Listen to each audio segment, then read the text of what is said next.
Bismillahirrahmanirrahim. Assalamualaikum warahmatullahi wabarakatuh. Hamdan wa syukran lillah, salatan wa salaman ala rasulillah, nabiyina Muhammad wa ala alihi wa ashabihi wa mawalah. Kemarin sudah kita bahas tentang pengertian jamak, dan sekarang akan kita bahas tentang macam-macam jamak. Dari sini, anwa'ul jam'i, al-jam'u fi sholati naw'ani, jam'u taqdim wa jam'u ta'khir. Jadi yang namanya sholat jamak itu ada dua. Yang pertama, ada dua macam. Yang pertama adalah jamak takdim dan jamak takhir. Ta'rifuha kal'ati. Adapun pengertiannya sebagaimana berikut. Yang pertama, jam'ut takdim ada ussalat zuhri wal asri fi waqti zuhri wa salatil maghribi wal isya'i fi waqtil maghribi. Nah, jadi yang namanya jamak takdim adalah menunaikan sholat zuhur dan asar, ya, menunaikan sholat zuhur dan sholat asar dalam satu waktu, yaitu pada waktu zuhur. Nah, jadi sholat asar, sholat zuhur dan sholat asar itu dikerjakan pada waktu zuhur, mendahulukan sholat asar yang dikerjakan pada sholat zuhur. Nah, ini namanya jamak takdim. Dan juga sholat maghrib dan isya dikerjakan pada waktu maghrib. Apa yang didahulukan? Maka di sini yang didahulukan adalah sholat isya. Jadi belum lagi masuk waktu isya, tetapi dikerjakan sholat tersebut pada waktu maghrib. Nah, itu namanya jamak takdim. Ya, jamak takdim secara bahasa artinya adalah jamak dengan mendahulukan sholat yang di belakangnya. Nah,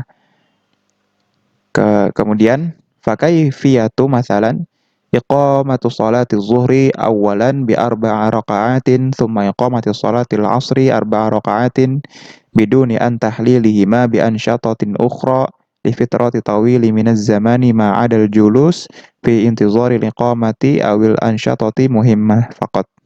Jadi contohnya ya di sini dibilang mendirikan sholat zuhur pertama-tama sholat zuhur dengan 4 rakaat, kemudian mendirikan sholat asar dengan 4 rakaat tanpa diselingi aktivitas-aktivitas yang tidak penting atau pembicaraan-pembicaraan yang tidak penting, maka langsunglah ketika seseorang sudah melaksanakan sholat zuhur dan ketika itu ingin perjalanan misalkan yang dimana waktunya sampai asar, jadi ketika sholat zuhur, sudah sholat zuhur, salam 4 rakaat, langsung dia berdiri, lalu menunaikan sholat asar sebanyak 4 rakaat, tanpa diselingi aktivitas-aktivitas yang tidak penting.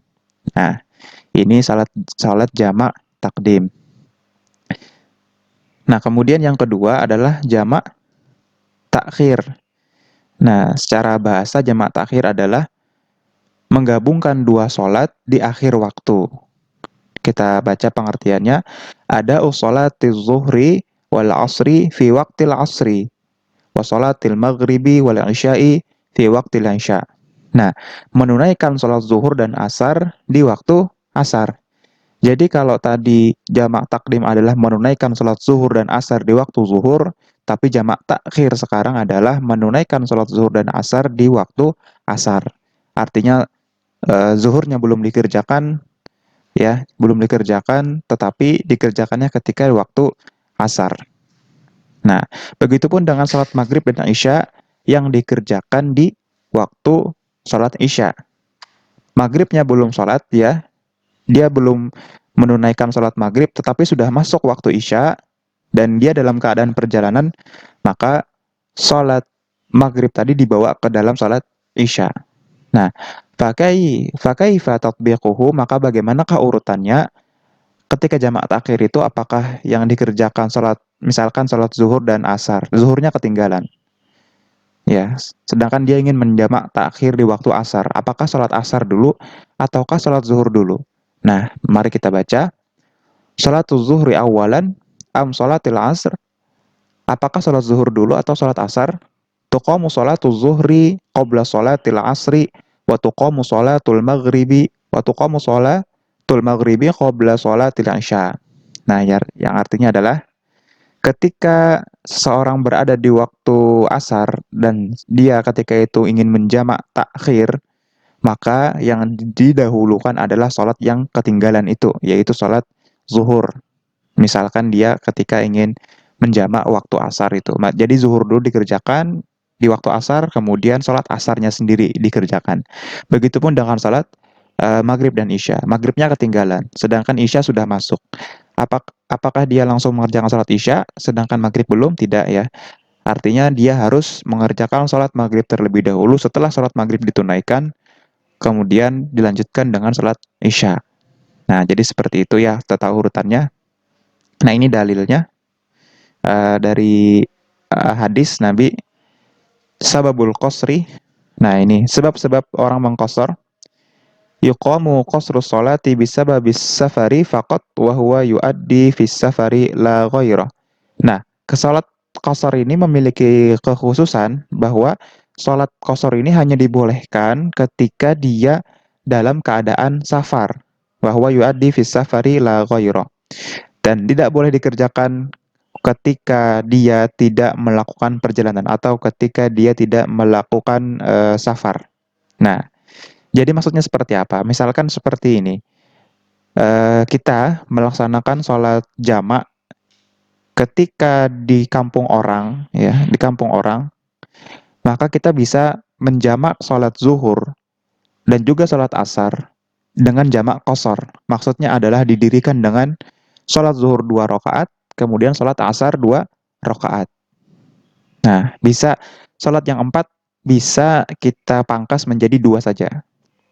Jadi ketika kita ingin mendiri, begitupun ketika ingin melaksanakan sholat jamak takhir, tapi yang qasar, ya kita ingin mengerjakan sholat zuhur dan asar di waktu asar, maka sholat zuhurlah dulu 2 rakaat, kemudian sholat asar 2 rakaat.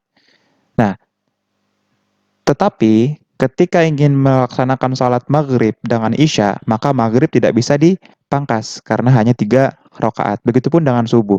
Nah, kalau subuh pun itu tidak ada yang namanya jamak ya.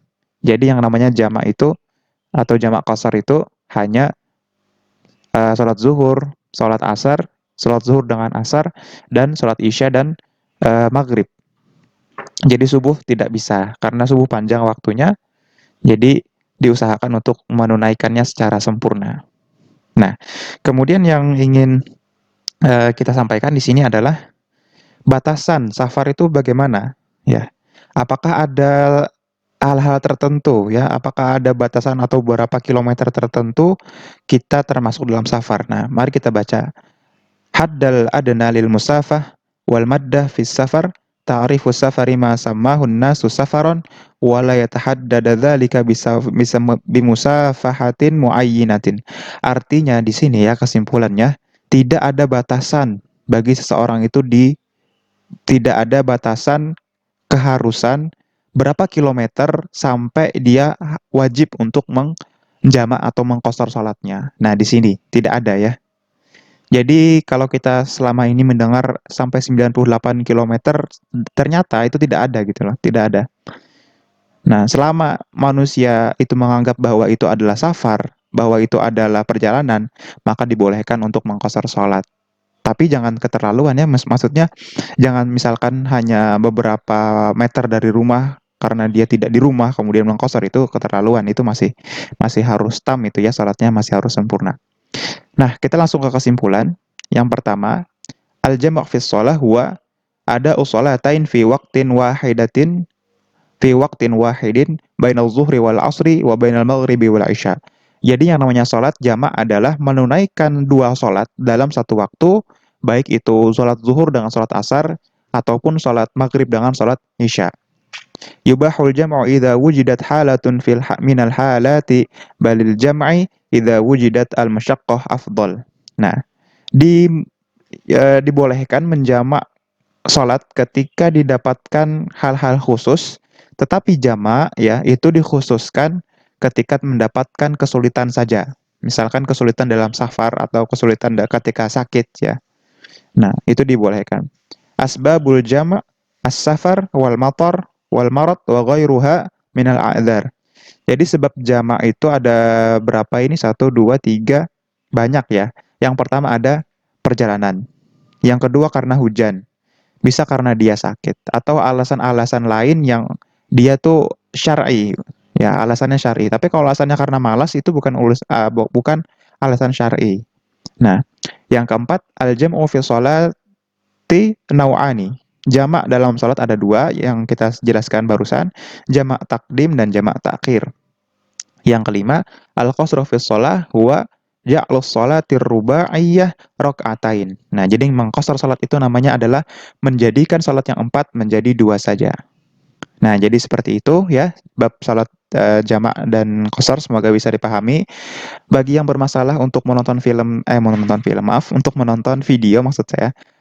Untuk menonton video yang part satu bermasalah, silahkan diklik lagi materi pertemuan yang ke-9 atau ke berapa itu ya, yang sebelum ini. Silahkan ditonton karena itu sudah saya buka kuncinya.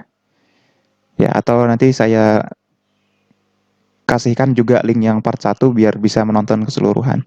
Terima kasih. Hadanallahu wa iyyakum ajma'in billahi fi sabilil haq wastabiqul khairat. Wassalamualaikum warahmatullahi wabarakatuh.